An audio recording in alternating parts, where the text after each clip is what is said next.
Okay, students, so this is the continuation of chapter 1 of Hindi grammar, भाषा और व्याकरण। तो आज इस पार्ट में हम भाषा के विविध रूप देखेंगे। अलग अलग भाषाएं कौन सी होती हैं और क्यों होती हैं, और व्याकरण क्या होता है, लिपि क्या होती है, बोली क्या होती है। ठीक है, चलिए देखते हैं। भाषा के विविध रूप। पहला है राष्ट्रभाषा। राष्ट्रभाषा क्या होती है? अब भारत के अधिकांश राज्यों में हिंदी बोली, पढ़ी एवं लिखी जाती है। ठीक है, तो इंडिया की मैक्सिमम जो स्टेट्स हैं आपकी, ज्यादा से ज्यादा, लाइक उत्तर प्रदेश, राजस्थान, छत्तीसगढ़, बिहार, मध्य प्रदेश, झारखंड, हिमाचल, उत्तराखंड, हरियाणा, तो इन सभी जगहों पर अपनी बोली जाने वाली भाषा के अलावा हिंदी भी बोली जाती है। ठीक है, तो इस वजह से हिंदी को भारत की राष्ट्रभाषा का दर्जा दिया गया, इसलिए वो भारत की राष्ट्रभाषा कहलाती है। राजभाषा, जिस भाषा में सरकारी कामकाज किया जाता है उसे राजभाषा कहते हैं। तो हमारे देश में जो सरकारी काम जो हो रहे हैं, जैसे कि जो भी सरकारी दफ्तर है, वहाँ पे जो भी दस्तावेज या डॉक्यूमेंट्स बनते हैं, वो सभी आपके हिंदी में होते हैं। तो क्योंकि वहाँ पे काम जो हो रहा है वो हिंदी में हो रहा है, इस वजह से हिंदी को हमारे देश की राजभाषा का दर्जा दिया गया था। कब दिया गया था? 14 सितंबर 1949 को हिंदी को संविधान सभा ने राजभाषा का दर्जा दिया। इसलिए प्रत्येक वर्ष 14 सितंबर को हम हिंदी दिवस मनाते हैं। ठीक है, तो क्योंकि इस दिन हिंदी को राजभाषा का दर्जा दिया गया था, मतलब हिंदी को सरकारी भाषा के रूप में स्वीकृत किया गया था, एक्सेप्ट किया गया था, इस वजह से हम 14 सितंबर को हिंदी दिवस मनाते हैं। अब अगली है आपकी संपर्क भाषा। अलग अलग प्रांत या देश के लोग एक दूसरे से संपर्क स्थापित करने के लिए जिस भाषा का प्रयोग करते हैं वह संपर्क भाषा कहलाती है। अब देखिए, आप अगर कहीं जाते हैं तो जरूरी नहीं होता है कि आपको वहाँ की स्थानीय भाषा आती हो। ठीक है, इसलिए आप सपोज इंडिया में ही कहीं जाते हैं, तो अगर वहाँ के आप नेटिव से बात करते हैं उस जगह के, आप मान लीजिए आप साउथ इंडिया में केरल गए, तो हर किसी को मलयालम नहीं आती है। ठीक है, जैसे आप गए वहां पे, आपको मलयालम नहीं आती है, पर वो वहाँ की स्थानीय भाषा है। तो आप वहाँ के लोगों से संपर्क करने के लिए, उनसे बातचीत करने के लिए जिस भाषा का प्रयोग करेंगे वो संपर्क भाषा कहलाएगी। अब जैसे हम अगर वहां जाते हैं तो हम हिंदी का प्रयोग कर सकते हैं और अंग्रेजी का भी प्रयोग कर सकते हैं, क्योंकि वहां पे लोग अंग्रेजी भी समझते हैं। उसके अलावा आप अगर बंगाल जाते हैं, बंगाल में लोग बोलते बंगाली हैं, लेकिन क्योंकि आपको बंगाली नहीं समझ में आती है तो आप उनसे बातचीत करने के लिए हिंदी भाषा का प्रयोग कर सकते हैं।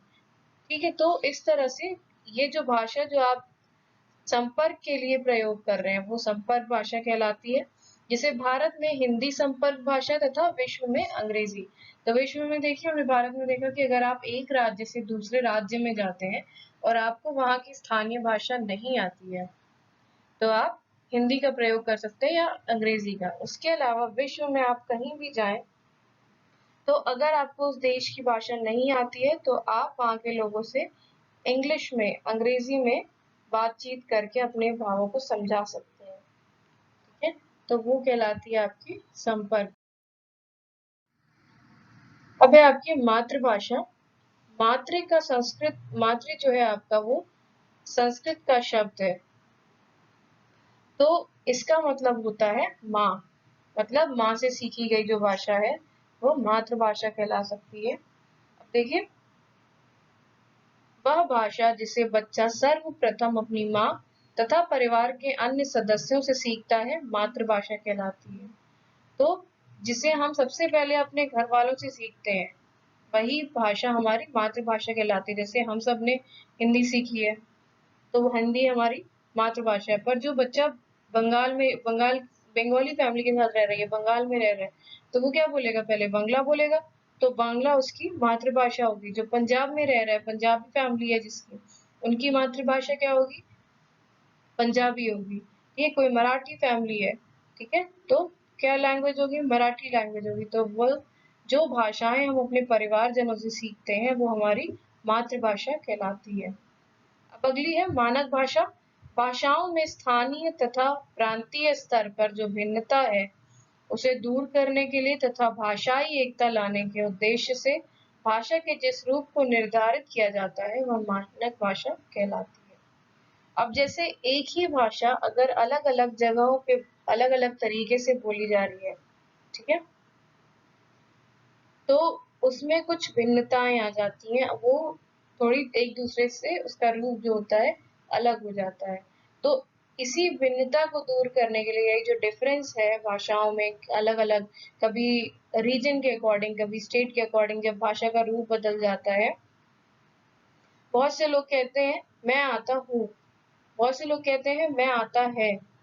तो ये एक तरह से आपका एक प्रांतीय भिन्नता है हिंदी में, जो कई जगहों पर पाई जाती है।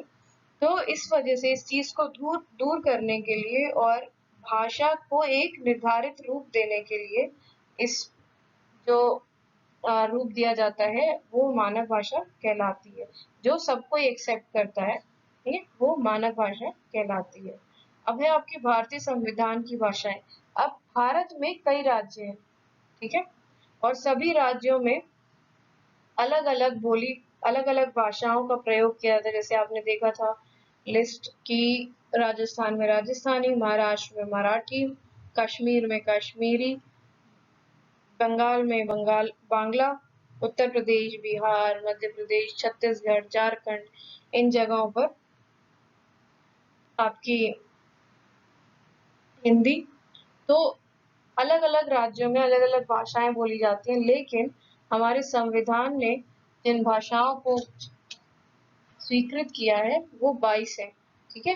तो संविधान में 22 भाषाएं आपकी स्वीकृत है और इन्हें एक्सेप्ट किया गया है, वो है आपकी हिंदी, जो कि उत्तर प्रदेश, राजस्थान और हिमाचल प्रदेश इन जगहों पर बोली जाती है। फिर है आपकी पंजाबी, पंजाबी आपकी पंजाब में बोली जाती है, ठीक है।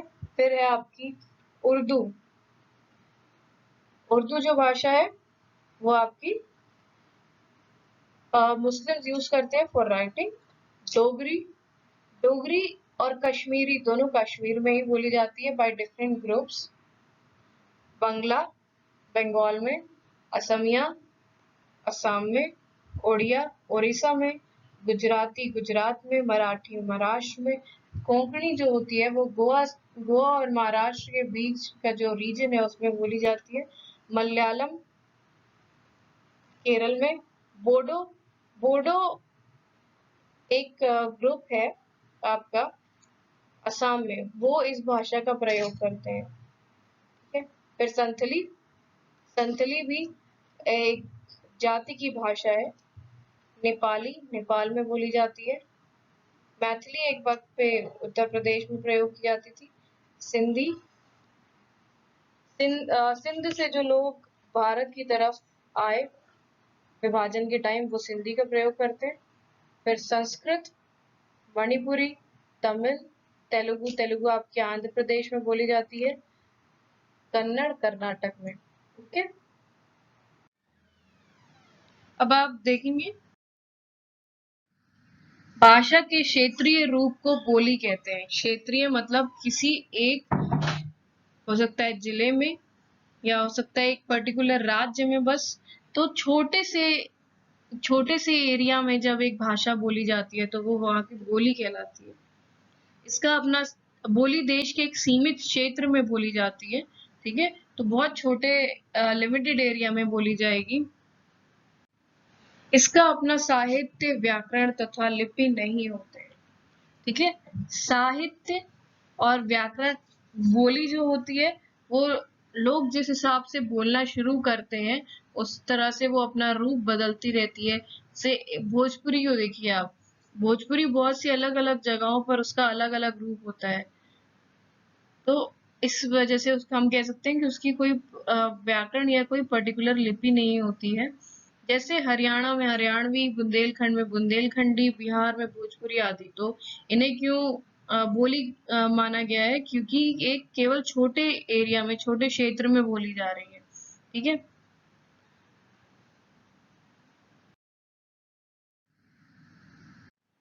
अब हम देखेंगे लिपि। प्रत्येक भाषा को लिखने के जो चिन्ह निश्चित हैं उन्हें लिपि कहते हैं।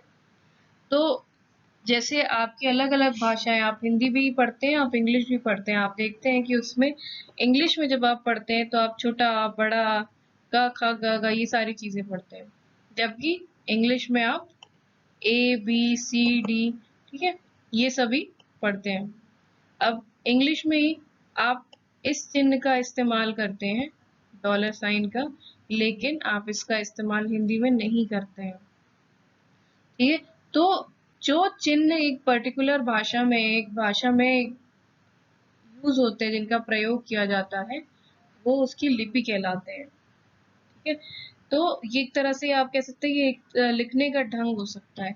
अब आप संस्कृत में संस्कृत का शब्द है, आप देख रहे हैं कि संस्कृत, हिंदी और मराठी, गुजराती, नेपाली सभी की लिपि जो है वो देवनागरी है। क्यों देवनागरी? क्योंकि देखिए जब हम संस्कृत में ये शब्द लिखते हैं मात्र, तो आप देख सकते हैं इसके जो सभी अक्षर हैं वो आपके बिल्कुल ही हिंदी के अक्षरों की तरह प्रतीत हो रहे हैं। ठीक। अब अगर आप इसी मात्रा को जब लिखते वक्त इसको इस तरह से लिखें, जैसे आप जब हिंदी भी लिखते हैं मोबाइल में तो आप उसको इस तरह से लिखते हैं इंग्लिश के अल्फाबेट्स को यूज करके, तो ये भाषा भले ही संस्कृत होगी, लेकिन ये जो लिपि है वो आपकी रोमन लिपि हो जाएगी, क्योंकि आप इसमें जिन चिन्हों का इस्तेमाल कर रहे हैं वो चिन्ह आपके क्या है? रोमन लिपि के। ठीक है। MAATR, तो ये होते हैं लिपि। जैसे आपका ये ए जो है ये रोमन लिपि में है, जबकि जो माँ है वो आपकी देवनागरी है। तो देखिए कई भाषाएं हैं जो देवनागरी में बोली जाती हैं, अब लिखी जाती हैं। फिर है उर्दू, अरबी, ये दोनों ही हम फारसी में लिखते हैं। पंजाबी लिखी जाती है गुरुमुखी में। तमिल लिखी जाती है तमिल लिपि में। अंग्रेजी, जर्मन, रोमन, ये सभी, सॉरी, अंग्रेजी, जर्मन और फ्रांसीसी ये सभी आप लिखते हैं रोमन में। फिर देखिए क्या है आपकी बंगाली, तो बंगाली की लिपि क्या है? बांग्ला। अब है आपकी मलयालम, मलयालम की लिपि क्या है? मलयालम। ठीक है। अब देखिए आपसे कहा गया कि मराठी जो है वो भी देवनागरी लिपि में लिखी जाती है। तो मान लीजिए अगर हमको मराठी में लिखना हो दोनों, तो मराठी में दोनों को बोला जाता है दोन्ही। ठीक है। और उसको लिखने का जो तरीका होता है वो ये होता है, अ की मात्रा, अदना, अ और बड़ी की मात्रा। ठीक है। तो अब देखिए ये सुनने में हमारी भाषा हिंदी से अलग जरूर है, परंतु देखने में ये बिल्कुल ही हिंदी की तरह लगता है। ठीक है।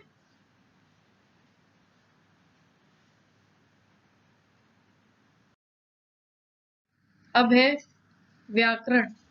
भाषा के शुद्ध रूप तथा सही प्रयोग का ज्ञान कराने वाले शास्त्र को हम व्याकरण कहते हैं। व्याकरण है जो भाषाओं को अलग अलग करता है एक दूसरे से, क्योंकि अलग अलग भाषाओं का, जैसे आपने देखा कि हिंदी, संस्कृत, नेपाली और मराठी, तीनों ही भाषाओं को हम एक चिन्हों की मदद से लिखते हैं, लेकिन ये तीनों ही भाषाओं में फर्क है, और वो फर्क आता किसकी वजह से? व्याकरण की वजह से। तो भाषा के शुद्ध रूप और सही प्रयोग का जो ज्ञान कराता है, उसके वर्णों, शब्दों और वाक्यों का जो ज्ञान कराता है वो होता है व्याकरण। तो अब देखिए व्याकरण के 3 भाग है, वर्ण विचार, शब्द विचार तथा वाक्य विचार। वर्ण विचार, वर्ण विचार में वर्णों के आकार, उच्चारण और वर्णों से मिलकर बनने वाले शब्दों का हम अध्ययन करते हैं। शब्द विचार क्या होते हैं? शब्दों के निर्माण, विकास, अर्थ आदि का अध्ययन शब्द विचार के अंतर्गत होता है। फिर है आपका वाक्य विचार। देखिए शब्दों से मिलकर हमारे बनते हैं वाक्य, तो वाक्यों की जो बनावट होती है, उनकी जो रचना होती है, उनका वेग और उसमें आने वाले शब्दों का क्रम इत्यादि वाक्य विचार होता है। जैसे हिंदी में सामान्य रूप से वाक्य में सबसे पहले कर्ता, कर्ता कौन है? जो काम कर रहा है, फिर कर्म जिस पर काम किया जा रहा है, तथा अंत में क्रिया आती है, मतलब जो काम आप कर रहे हैं। ठीक है, तो वो होता है आपका वाक्य विचार। इसके साथ आपका ये पाठ खत्म होता है। हम देखेंगे इसका